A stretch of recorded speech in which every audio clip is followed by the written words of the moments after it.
नमस्कार, जय माता दी। मन्नू जिंदगी यूट्यूब चैनल में आप सभी का स्वागत है। फ्रेंड्स, हम जानेंगे कि चरण स्पर्श किन लोगों के करने चाहिए और क्यों। इन 7 लोगों को कभी नहीं छूने दे अपना पैर, वरना आ सकती है कंगाली। तो कौन से जो 7 लोग हैं, किस अवस्था के हैं जिन्हें हम अपने पैरों को नहीं छूने देना चाहिए। अपने से किसी भी बड़ों का पैर छूना बहुत अच्छा होता है, पर पैर छूना सिर्फ एक क्रिया नहीं बल्कि एक पूरा कर्म विधान होता है। इससे विनम्रता का भाव भी झलकता है। चरण स्पर्श का आध्यात्मिक और सांस्कृतिक महत्व भी है। हिंदू धर्म में पैर छूने का इतना महत्व है कि हमारे यहाँ माँ और गुरु के चरण स्पर्श को उनकी प्रति आस्था और श्रद्धा का प्रतीक माना जाता है। पैर छूने की प्रक्रिया जितनी आस्था और विश्वास से जुड़ी हुई है, उतनी ही बहुत अधिक होती है। तो हिंदू धर्म के अनुसार 7 लोगों को कभी भी अपना पैर नहीं छूने देना चाहिए।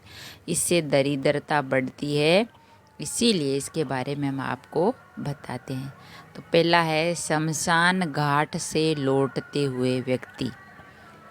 शमशान घाट से आए हुए व्यक्ति को किसी को भी अपना पैर नहीं छूने देना चाहिए, भले ही पैर छूने वाला इंसान आपसे बहुत छोटा हो या आपसे नीचे पद का हो, काम करता हो। ऐसा करने से खुद का नुकसान होता है और नहीं छूने देना और अशुभ भी माना जाता है।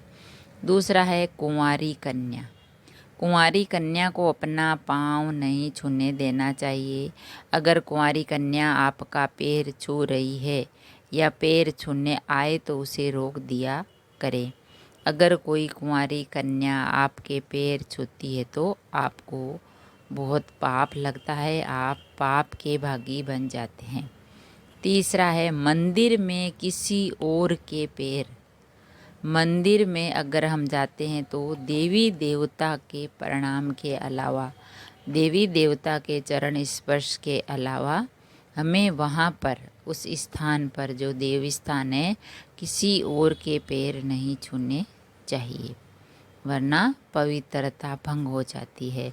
हमें देवी देवताओं का प्रकोप झेलना पड़ सकता है।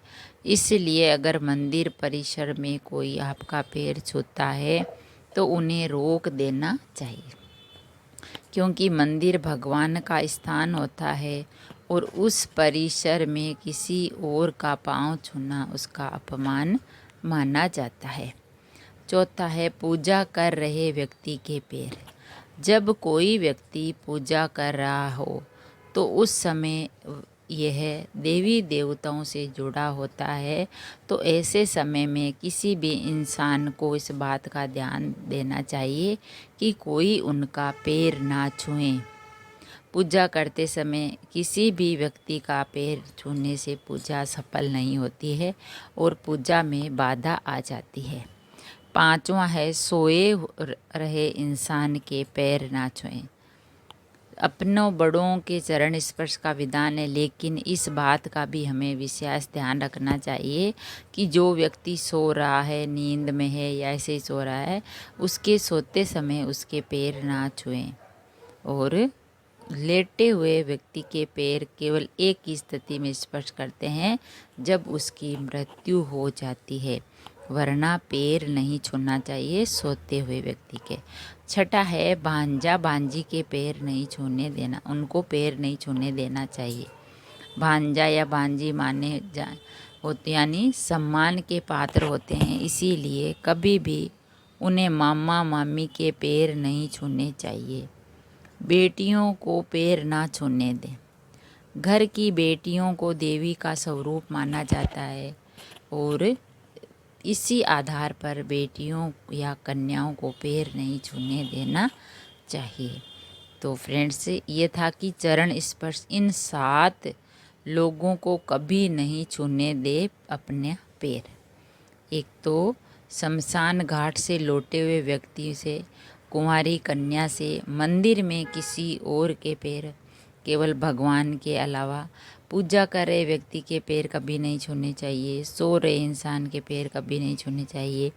भांजा भांजी को कभी पैर छूने नहीं देना चाहिए और बेटियों को कभी पैर छूने नहीं देना चाहिए, वरना आ सकती है कंगाली। तो चरण स्पर्श का बहुत अधिक महत्व है। अगर वीडियो अच्छा लगा तो लाइक और शेयर ज़रूर करें। ऐसे ही और वीडियोस देखने के लिए, जानने के लिए, सुनने के लिए चैनल को सब्सक्राइब करें। थैंक यू, धन्यवाद।